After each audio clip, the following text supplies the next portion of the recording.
वालेकुम सलाम जी सर, आ रही है। आ रही है। जी सर। चलो, आज हमने जो चैप्टर न्यू स्टार्ट करना है, हमने टेंशन के बारे में पढ़ लिया था। चैप्टर कंप्लीट हो चुका था हमारा। जो नेक्स्ट चैप्टर है वो है हमारा सेंसेशन।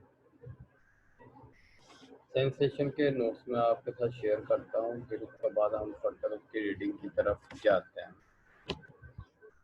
अगर बात क्लियर ना आए तो मुझे मैसेज कर दीजिएगा, ताकि मैं ना फैन को थोड़ा सा स्लो कर दूँ अगर फैन के बीच में आवाज़ आ रही है।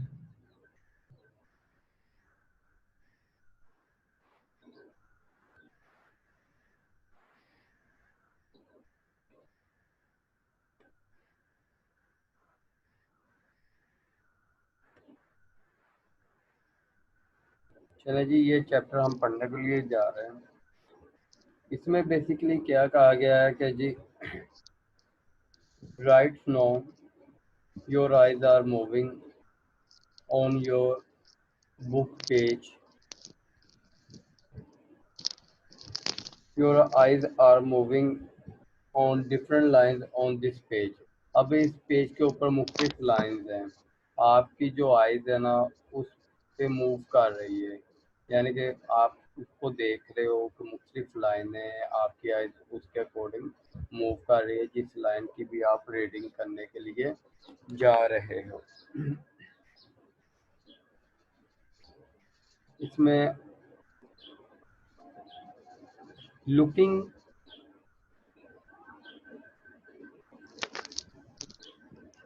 एक तो ना सारे लोग एक मरतबा पूरे हो जाएं, उसके बाद हम 2 मिनट वेट कर लें, उसके बाद हम स्टार्ट करते हैं।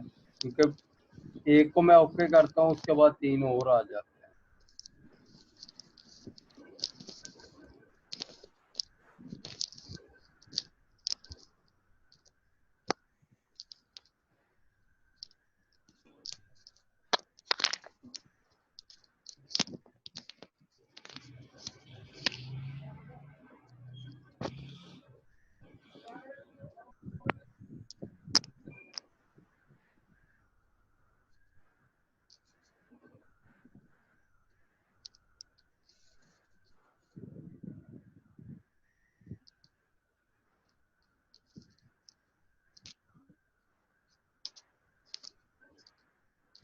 चले जी, अब हम ना स्टार्ट करते हैं। होपफुली कि अब कोई नहीं आने वाला होगा। एक और आ गई है, इकरा रफीक।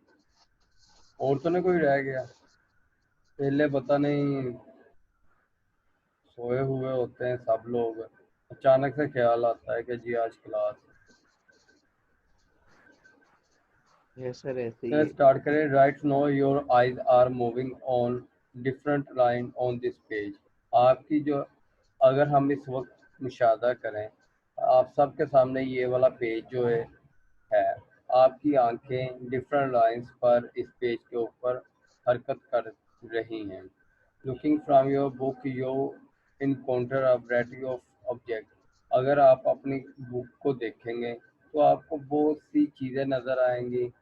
वेरिंग इन साइज, जो कि मुख्तलिफ होंगी साइज में। जैसे कि आर जो है वो कैपिटल है, वो डिफरेंट नज़र आ रहा है, जो बाकी वर्ड्स हैं वो डिफरेंट नज़र आ रहा है। शेप, उसकी शेप भी डिफरेंट है, बाकियों की शेप डिफरेंट है। एंड कलर, और कलर में भी फ़र्क। यानी कि अगर आप बुक के किसी एक पेज को या बुक के पेजेस को देखना, ऑब्जर्व करना स्टार्ट करेंगे, तो आपको ये मुख्तलिफ शेप, मुख्तलिफ कलर और मुख्तलिफ साइज में नज़र आएंगे। At the same time, your auditory system might be registering the piercing sound of loud music on the television and fragment of the conversation outside your study room. अब वो कह रहा है, जब आप ये काम आप किससे कर रहे हैं? आँख से कर रहे हैं। इसी वक्त दूसरा आपका सिस्टम कौन सा काम कर रहा होगा? ऑडिटरी सिस्टम काम कर रहा होगा, जो कि आपके अगर उसी रूम में कोई म्यूज़िक चल रहा है या कोई आवाज़ें आ रही हैं, वो उनको रजिस्टर करना शुरू कर देगा। ये टेलीविज़न के साउंड और म्यूज़िक वगैरह को रजिस्टर करना शुरू कर देगा। या आप बातचीत में मसरूफ़ हैं, and fragment of conversation outside your study room, अब आपके कमरे के बाहर अगर कोई खुशबू वगैरह है तो वो उसके मुतल्लक बातचीत जो है वो होगी। योर स्किन सेंस में डिटेक्ट द रूम टेम्परेचर। आपके जो स्किन के सेंसेस हैं वो उस कमरे के जो रूम का टेम्परेचर है उसको डिटेक्ट करेंगे, उसके बारे में उसको देखेंगे कि वो कितना है इस वक्त। The mild pain of too tight shoes. अगर आपने बहुत तंग जूते पहने हुए हैं तो आपको हल्की फुल्की सी पेन का भी सामना करना पड़ सकता है। या the pressure of your chair against your back. अगर आप कुर्सी पर बैठे हुए हैं तो कुर्सी का जो प्रेशर होगा वो आपकी बैक पे आप महसूस कर सकोगे। When you enter the dining room. जब आप डाइनिंग रूम में दाखिल होते हो, you have a variety of taste and smell experience. आपको मुख्तलिफ तरह के टेस्ट का और खुशबुओं का जो तजर्बा करना पड़ता है। All these process that help you make senses. ये सारे ही ऊपर जितनी बातें हमने की हैं ना, ये सारे अमल आपको इस काबिल बनाते हैं, आपको आपकी मदद करते हैं। You make senses of the side कि उस सूरत हाल के मुतल्लक आप मालूमात हासिल कर सकें, साउंड की सूरत में, स्मेल की सूरत में, टेस्ट की सूरत में एंड फीलिंग्स की सूरत में। डेट कॉन्स्टेंटली एक्टिवेट, जो कि लगातार में मौजूद रहती हैं। You are not as simple as common sense might suggest. आप इतने सादा नहीं हो कि जिस तरह हम कह देते हैं ये तो एक कॉमन सेंस की बात है। जितना कॉमन सेंस आप सजेस्ट कर रही है उतना इंसान सादा नहीं है। ये सारे जितने भी हमने ऊपर फंक्शन पढ़े हैं ना, ये नहीं कि ऑटोमेटिक हो गए, एक सेकंड के अंदर हो गए और फौरी तौर पे हो गए, किसी को पता ही नहीं चलता और ये इमीडिएटली यानी कि ये होना शुरू कर देते हैं। ऐसा नहीं होता, बल्कि इसमें कहा है you psychologist who have carefully conduct research for decade to understand the sensory phenomena. अब वो वाले साइकोलॉजिस्ट जिन्होंने बहुत एहतियात से रिसर्चेस की हैं इस बहस को समझने के लिए कि ये फिनोमिना है क्या, सेंसरी फिनोमिना है क्या, वो इस चीज़ पे जोर देते हैं that it is not possible to understand the external world in a simple automatic के। वो इस चीज़ पे जोर देते हैं कि ये साइकोलॉजिस्ट हु सॉरी कहाँ थे, it is not possible to understand the external world. ये मुमकिन नहीं है कि हम बाहर वाली दुनिया को समझ सकें इन अ सिंपल ऑटोमेटिक वे, सादा से खुद ब खुद होने वाले निज़ाम के ज़रिए। ज़्यादातर the sensory information is interpreted. बजाय इसके जो सेंसरी मालूमात आती हैं उनका जायज़ा लिया जाता है, उनका तजिया किया जाता है थ्रू सेवरल कम्प्लेक्स प्रोसेस, बहुत से मराहिल से गुजार के, जो कि बहुत ज़्यादा पेचीदा मरहले होते हैं। अभी तक जितना पढ़ा है, अगर इसमें किसी को कोई कन्फ्यूजन है तो वो देख ले। उसके बाद अगर बाकी कोई कन्फ्यूजन है तो फिर आप चैटिंग के अंदर मैसेज लिख सकते हैं, मैं उसका जवाब दे देता हूँ जहाँ आपको कन्फ्यूजन हो। अभी तक जितना पढ़ा है आप लोग भी पढ़ के देख लें, स्क्रीनशॉट लेना है तो वो ले लें। बाकी मुकम्मल पेज की बहुत जल्दी एक पिक्चर आ जाएगी, वो फिर मैं पूरे के पूरे नोट्स आपके साथ शेयर कर लूँगा। अभी जितनी मुझे मिली है उसके अकॉर्डिंग मैं आपको लेके चलूँगा। अगर किसी का पढ़ ले इसको और 3-4 मिनट के बाद अगर किसी का कोई क्वेश्चन होगा तो वो चैट में मेंशन कर दे और फिर हम उसका फर्दर उस पर डिस्कशन कर लेते हैं। और अगर नहीं होगा तो तब भी बता दीजिएगा ताकि हम फर्दर आगे पढ़ लें।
जिसका क्वेश्चन हो वो चैट में लिख दे, मैं फिर उसको देख लेता हूँ, चाहे मुझे कभी आए।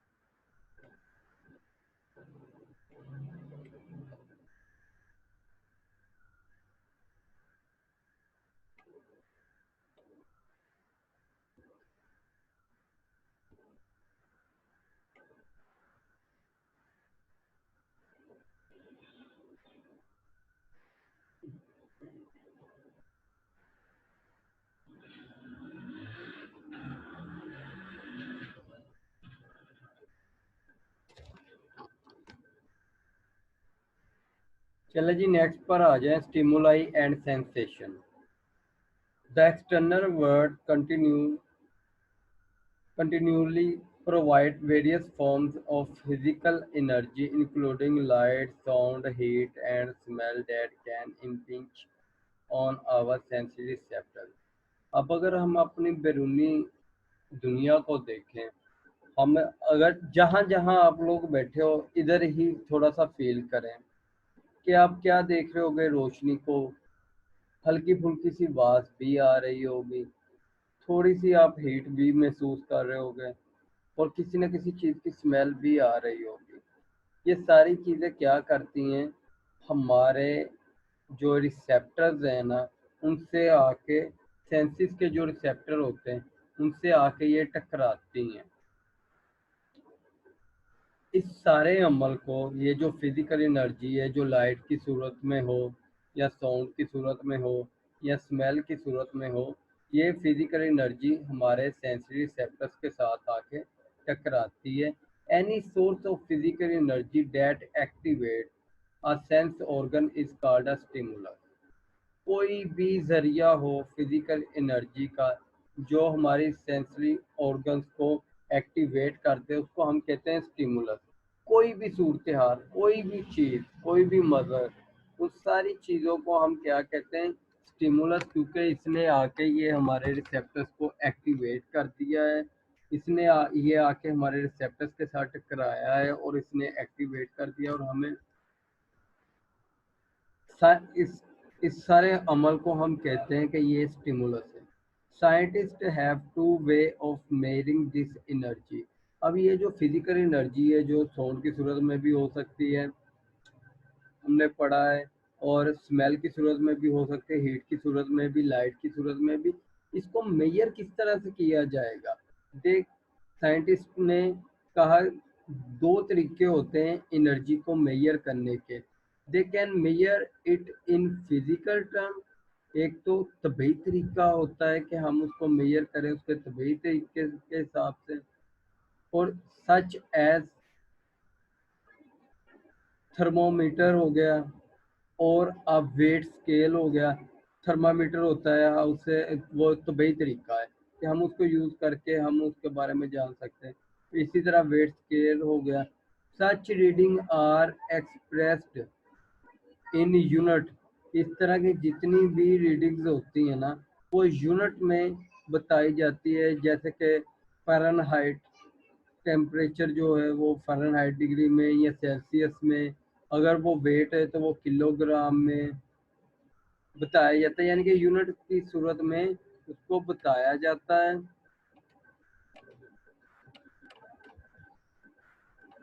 ये लाइनें लगाने वाले बंदे बाज आ जाएं।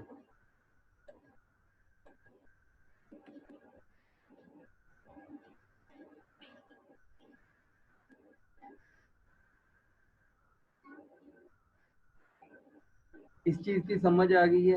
इसमें बेसिकली ये कहा गया है कि कोई भी चीज़ हो सकती है, चाहे वो आपकी आवाज़ हो, चाहे वो आप हीट हो, चाहे वो टेम्परेचर हो, चाहे कुछ भी हो। ये सारी चीज़ें मिलके क्या करती हैं, ये आपके रिसेप्टर्स पे आके अफेक्ट करती हैं, आपके रिसेप्टर से आके टकराती हैं। ये होती किस सूरत में? फिजिकल एनर्जी की सूरत में। इस सारे अमल को हम कहते हैं ये स्टिमुलस है, जो चीज़ आगे टकराती है। और साइंसदानों ने ये इस चीज़ पे जोर दिया कि हम इस एनर्जी को मेजर कैसे कर सकते हैं, तो उन्होंने दो तरीके इंट्रोड्यूस करवाए। पहले को उन्होंने फिजिकल टर्म्स में हम उसको मेजर कर सकते हैं, फिजिकल टर्म्स की सूरत में, यानी कि तबई तरीके से, जिसमें आ जाते हैं such as are expressed in unit.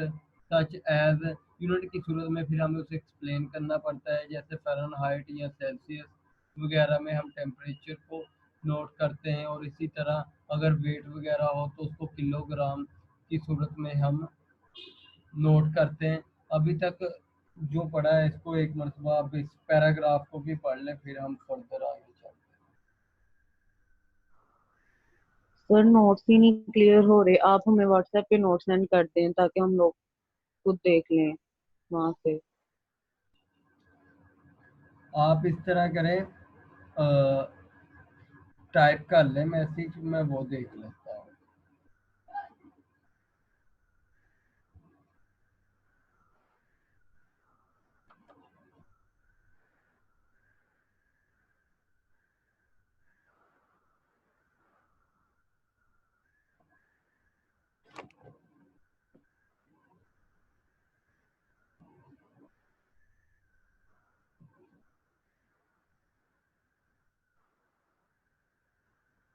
हाँ जी। अच्छा, मेरी बात सुनो। वेट स्केल के ज़रिए कहते, अब जो हमारी हमने क्या पढ़ा है कि जी वो हो सकते हैं हमारे, बेसिकली हमने कहा है कि वॉइस हो गई, टेम्परेचर हो गया, या प्रेशर हो गया, दबाव वगैरह हो गई, हीट हो गई, कोई भी चीज़ जो आपके रिसेप्टर से आके टकराती है। अगर कोई चीज़ वजनी है तो क्या आप उसका टेम्परेचर चेक करेंगे? नहीं है ना। अगर कोई चीज़ आप उसको धक्का लगा रहे हैं, दबाव फील कर रहे हैं, आपको पता है कि जी हम इसको मेजर किस तरह कर सकते हैं, तो वो हम वेट की सूरत में ही कर सकते हैं। फिर हमें वेट के यूनिट्स को यूज़ करना पड़ेगा, किलोग्राम वगैरह। ये उन्होंने एक एग्जांपल दी है कि जी हमारे पास हीट हो गई, साउंड हो गया, लाइट हो गई, और टेम्परेचर हो गया। ऊपर भी हमने पढ़ा है कि जी दबाव, प्रेशर के, अगर आप किसी चेयर पे बैठे हैं उसका प्रेशर भी आप फील करते हैं, स्मेल भी आप करते हैं, मुख्तलिफ चीज़ें। यानी कि जो भी चीज़ आपकी सेंसेस में आ जाती है वो आपका क्या कहलाते हैं, वो आपके जो भी चीज़ आपकी सेंसेस में आ जाती है वो आपका स्टिमुलस कहलाती है। अगर सपोज कोई भारी चीज़ है, आपने उसकी तबी हालत के बारे में जानना है तो आप क्या करेंगे? आप यही करेंगे ना कि ये इसका वेट कितना है फिजिकली तौर पे। समझ आ गई है? बुशरा इरम को समझ आ गई है। नूर फातिमा, मैंने आपको पहले कहा है कि जी जैसे ही मेरे पास मुकम्मल नोट्स आएंगे मैं आपसे शेयर कर दूंगा।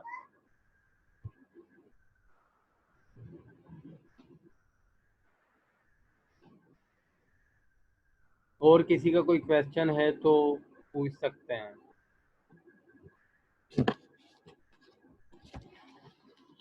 है क्वेश्चन किसी का?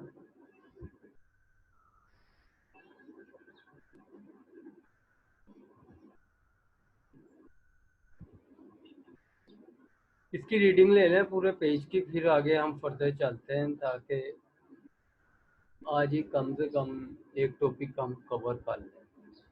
अभी तक जितनी बातें हमने की है ना, सारी बातों में एक ही बात थी कि जी कोई भी चीज़ जो हमारे सेंसरी रिसेप्टर से आकर टकराती है वो स्टिमुलस कहलाती है और उस पर हम रिस्पॉन्स करते हैं।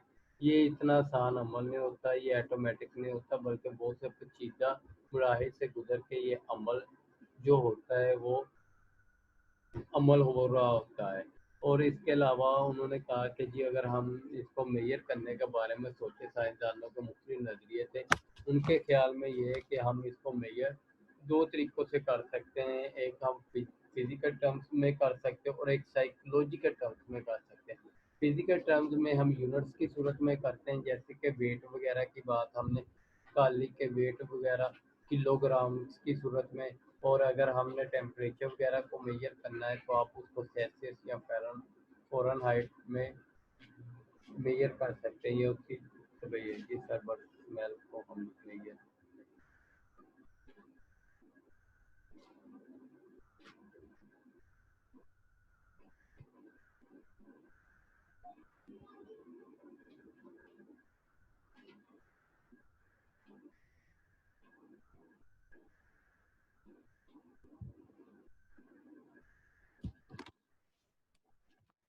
आपके नेट का मसला होगा जिन्हें आवाज़ नहीं आ रही। अगर बाकी लोगों को आ रही है तो इसका मतलब है कि आपके नेट का मसला है।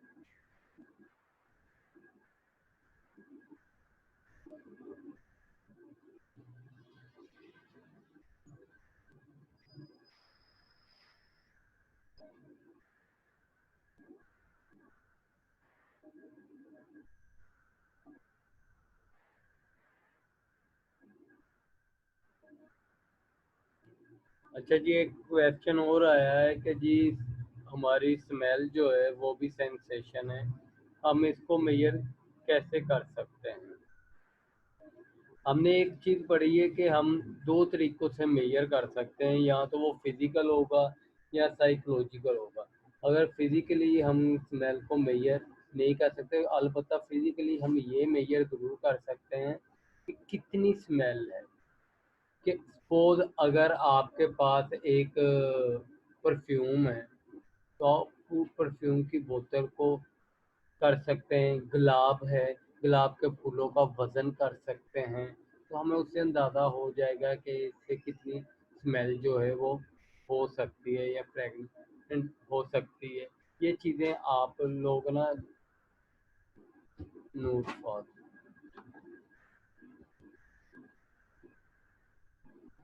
चलें जी, आगे हम फर्दर चलते हैं। नेक्स्ट हमारा जो है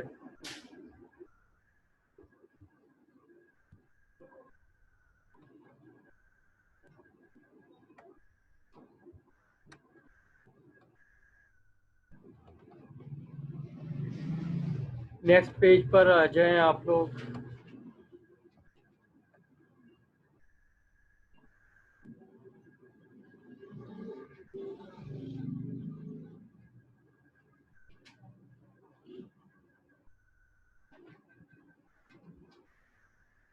अब ये कौन लाइनें लगा रहा है? इंसान बनना है कि नहीं आप लोगों ने?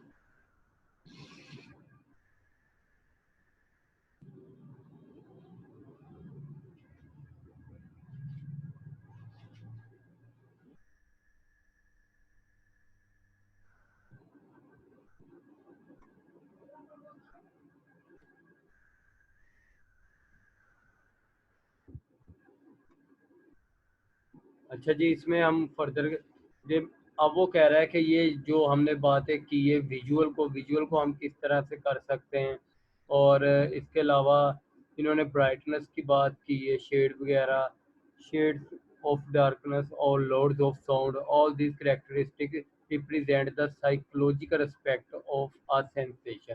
अब ये जितनी भी है विजुअल हो गई या ब्राइटनेस विजुअल हो गई या साउंड से रिलेटेड होगी, इन सब ये सारे एस्पेक्ट जो हैं वो साइकोलॉजिकली तौर पे हम मेजर कर सकते हैं, ये साइकोलॉजिकली एस्पेक्ट होते हैं। उसके बाद हम फर्दर आ जाते हैं जी, sensory threshold. Although our sensory receptors are remarkable efficient. इसमें कोई शक की गुंजाइश नहीं है कि हमारे जो सेंसरी रिसेप्टर्स हैं ये बहुत ही बेहतरीन काम सर अंजाम दे रहे होते हैं। They don't detect all the physical stimulus present in our environment at a given moment. अब जितने they don't सर detect कुछ ये स्टूडेंट सर कुछ स्टूडेंट के एरर आ रहा है मीटिंग में, वो इसमें ग्रुप में एरर शेयर की है पोस्ट, ग्रुप में शेयर की है सर पोस्ट, क्या। व्हाट्सएप ग्रुप में, व्हाट्सएप ग्रुप में पोस्ट शेयर की है नूर ने सर।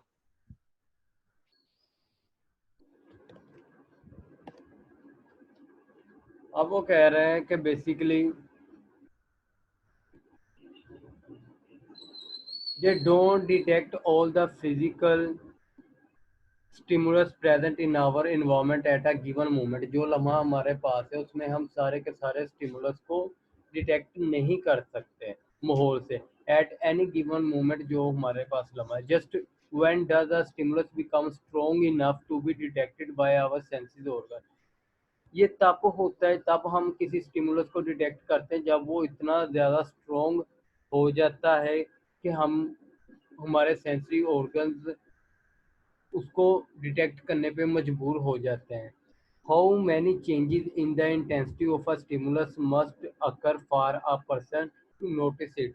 वो अब ये एक सवाल किया गया है कि कितनी ज़्यादा शिद्दत में एक स्टिमुलस होना चाहिए कि एक बंदा उसको नोट कर सके या उसका नोटिस ले सके। These questions are the subject matter of psychophysics। ये क्वेश्चन जो हैं ये सब्जेक्ट मैटर हैं साइकोफिजिक्स के। The study of the relationship between physical characteristics of the stimuli and the conscious psychological experience they produce। अब इसमें क्या है, साइकोफिजिक्स क्या है कि जी इसमें ताल्लुक पाया जाता है कि कोई भी एक चीज़ है, इसमें ताल्लुक पाया जाता है कि कोई भी एक चीज़ है साइकोफिजिक्स जो है में, यानी कि फिजिकली तो रिलेशनशिप पाया जाता है physical characteristics of the stimuli, के कोई भी स्टिमुलस है उसकी फिजिकल करेक्टरिस्टिक्स क्या है, and the conscious psychological experience they produce. और इस स्टिमुलस ने आपके अंदर साइकोलॉजिकली तौर पे कौन सी चीज़ पैदा की है, प्रोड्यूस क्या किया है, साइकोलॉजिकली एक्सपीरियंस कौन सा प्रोड्यूस किया है। इन दोनों के तल्लुकात को जब आपस में मिलाया जाएगा तो वो बन जाएगा psychophysics. The founder of psychophysics are the two German scientist namely Gustav and Ernst Weber. ये दो बंदे थे साइको फिजिक्स जिन्होंने जो साइको फिजिक्स के फाउंडर थे, और इन्होंने इस चीज़ पे बात की थी। अगर इस वाले पैराग्राफ में कोई इशू है तो वो भी आप पूछ सकते हैं। मैसेज कर लें, मुझे वॉइस की समझ नहीं आ रही, मैं एम ऑलरेडी टोल्ड यू।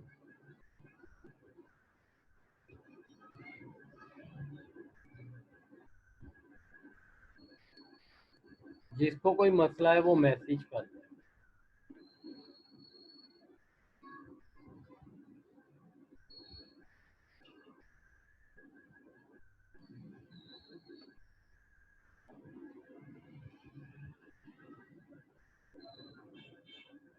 ये तीनों चीज़ें आपके सामने आपकी स्क्रीन पे शो हो रहे होंगी, आपके मैसेज भी और आपका जो जो हमने पढ़ा है वो वाला पेज भी। तो आप इस पेज को भी पढ़ लें। इसमें बेसिकली यही कहने का मकसद था कि हम हर चीज़ जो भी हमारे माहौल में चीज़ें मौजूद होती हैं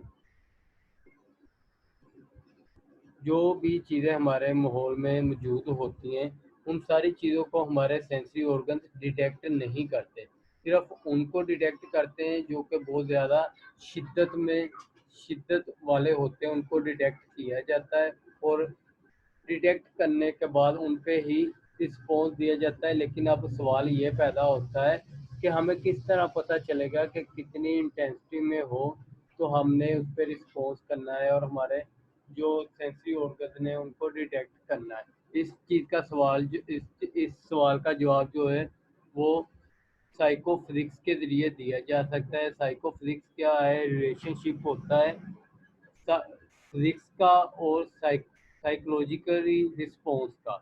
फिजिकली करेक्टरिस्टिक्स जो स्टिमुलस की होंगी और उस स्टिमुलस ने जो एक बंदे के अंदर साइकोलॉजिकली रिस्पॉन्स पैदा किया है, एक्सपीरियंस पैदा किया है, उन दोनों के कम्बिनेशन को उन दोनों का कॉम्बिनेशन इस चीज़ को बयान कर सकता है कि कितनी इंटेंसिटी में होनी चाहिए एक चीज़। और इनके फाउंडर जो थे वो दो जर्मन साइंटिस्ट थे जिनका नाम अर्नेस्ट वेबर था और गुस्टेव था।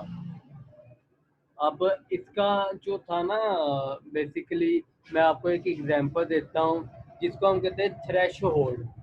अगर थ्रेश होल्ड लेवल हमें पता होना चाहिए कि हमारी सेंसिस के लिए कितना है। अगर कोई आपको बहुत ज़्यादा यानी कि आप कह लें कि अगर आप एक कप चाय का आपके हाथ में है, आप उस कप को पी रहे हैं, वो लाइट सी शुगर है उसके अंदर, तो आप उसका जायका जो है आप ये नहीं कह सकते कि इसमें शुगर ऐड है, या आप उसका टेस्ट आप फील कर रहे हैं, टेस्ट भी फील नहीं आप करेंगे। तो जब आप मज़ीद शुगर ऐड करेंगे तो इसका मतलब उसकी इंटेंसिटी में, उसकी तादाद में इजाफा हुआ है, जिसका रिजल्ट क्या निकलेगा कि जी आप उस टेस्ट को फील कर सकोगे।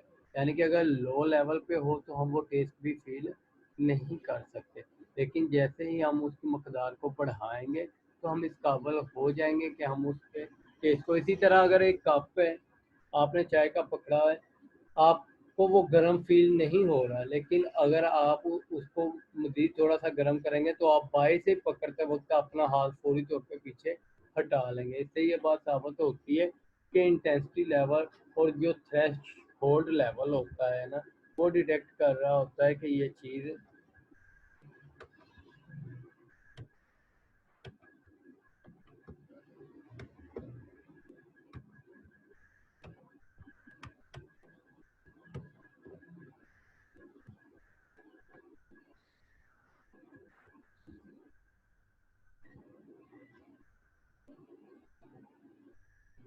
अब कोई इसमें ना मुकर्रर थ्रेश होल्ड लेवल नहीं होता, ये वेरी करता है पर्सन टू पर्सन।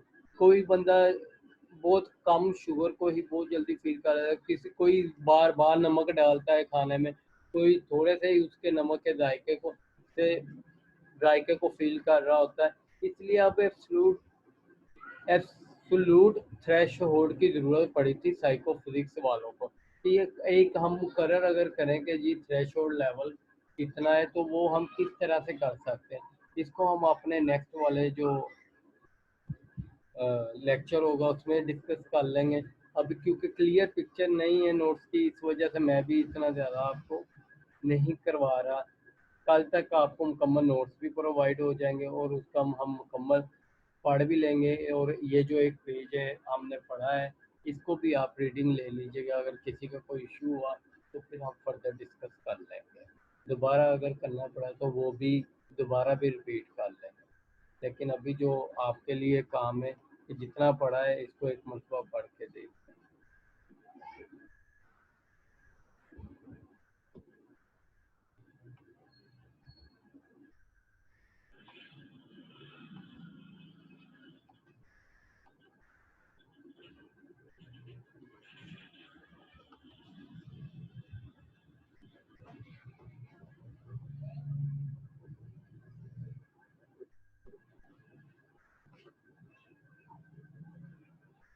मैं ना अब कॉल बंद करने लगा हूँ और उसके बाद है ना हम यानी कि दोबारा से ऑनलाइन होते हैं। फिर अगर किसी का कोई क्वेश्चन होगा तो वो फिर हम पूछ लेंगे, आप पूछ सकते हैं, मैं उसका आंसर दे दूंगा। और साथ साथ हम फिर बाद में अटेंडेंस भी लगा लेते हैं, क्योंकि जूम में ड्यूरेशन ऑलरेडी आपको बताया कि 40 मिनट्स तक होता है, तो इसलिए कॉल हमें अब बंद करना पड़ेगा।